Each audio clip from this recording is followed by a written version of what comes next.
Now I have a special treat for you. A number of years ago, I had a gentleman on by the name of Herbert Romerstein, who used to work for the U.S. Information Agency. He goes way back.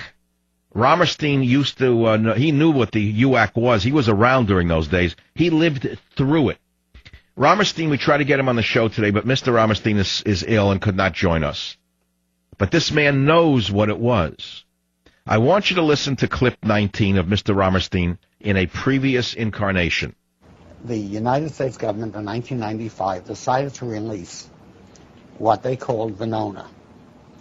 These were thousands of messages sent by the Soviet intelligence personnel in the United States back to Moscow, reporting on what they were doing and receiving instructions back as to what to do.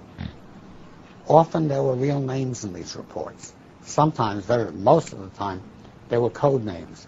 But if you put the code names together with the incidents, after a while you could figure out which code name was what. And when you saw Venona, it was very clear that the basic story that we understood was much more than we understood. That almost every spy was not only a loyal communist, but was operated through the Communist Party on behalf of Soviet intelligence. And one day they broke into a message about a spy code name, Liberal. Breaking the code of that message uncovered the infamous spies, the Rosenbergs. I want you to listen to what Romerstein says about Bill Clinton and what he did to the CIA in clip 23.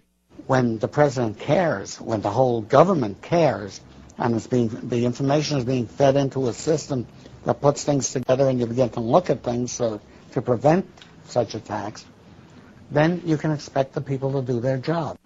But in the Clinton years, the CIA was, in fact, reduced to really a shambles. And this was true of all of our other agencies as well. The FBI, which had penetrated these groups for many, many years, stopped penetrating them during the Carter administration.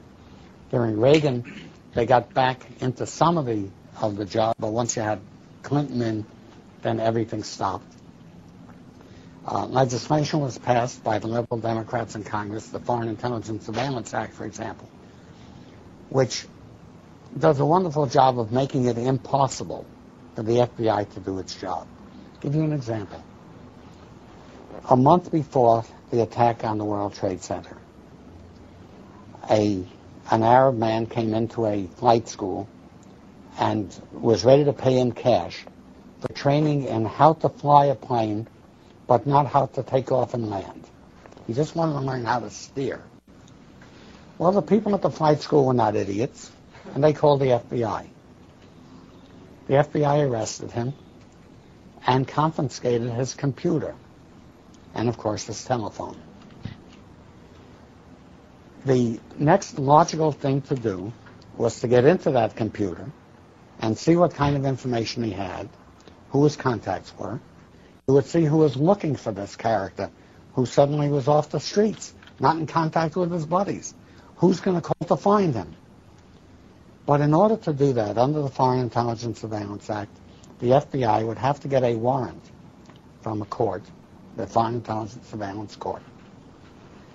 And the liberal Democrats had put the standards so high to get a warrant that when the FBI in Minnesota asked for it, the Justice Department said, we cannot go to the court with this. We don't have the right to get a warrant based on the information that you have. And after, of course, September 11th, they did get the warrant, and they got into that computer, and they found all kinds of information about the air currents over New York, which might have given them some indication that somebody would attempt to do something with an airplane in New York. And, of course, if they'd have been picking up the names of his associates calling in to find him, they could have gone out and found them. Now, I realize this is slow. This is an elderly man, but, you know, sometimes wisdom comes in a different voice than, let's say, the Jersey Shore, somebody with gelled hair and steroid muscles. You know, sometimes wisdom comes from someone who doesn't look like a slut or a degenerate Hollywood actor. You know, sometimes intelligence comes from just an old man who knows what's going on. So I risked your displeasure, ladies and gentlemen, by playing that long 2-minute and 50-second sound piece of a man who knew exactly what was going on. And he told you what Bill Clinton did to the CIA. He told you what Jimmy Carter did to the CIA. He told you what liberal Democrats did through the Foreign Intelligence Surveillance Act. He told you that all the flight school principals knew that this Arab was up to no good and went to the FBI, and the FBI agent knew that this Arab was up to no good. The Arab was able to get away with it because the FISA was not even informed, because the Clinton Justice Department refused to permit the FBI to go into his computer. And so we had 911. Now I bring it all the way up to today. Today we learned that our current Attorney General, who makes Clinton's Attorney General look like a conservative, Eric Holder, says, I did it. It was me who demanded that we Mirandize the Christmas underwear bomber. I did it. I take responsibility. I believe in American civil rights.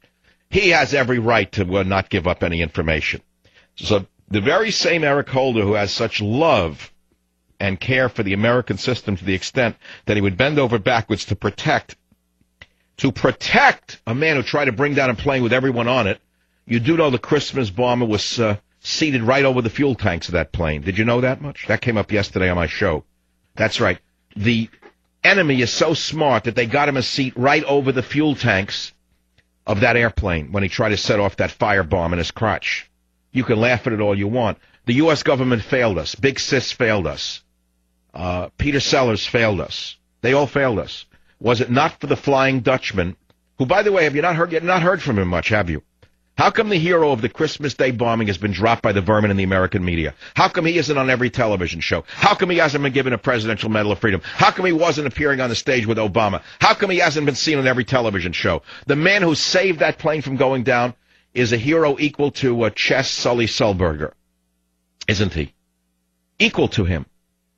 Sully Sulzberger is a real hero. But so is the Flying Dutchman, who leapt over seats and stopped that bum by strangling him and ripping his pants off and putting the fire out and burning his own hands and doing it. How come you haven't heard from him? How come you haven't seen him? How come you don't hear about him? How come none of the major networks have him on? There's a reason for it, because every time you'd see him, you'd say, God, the government failed us.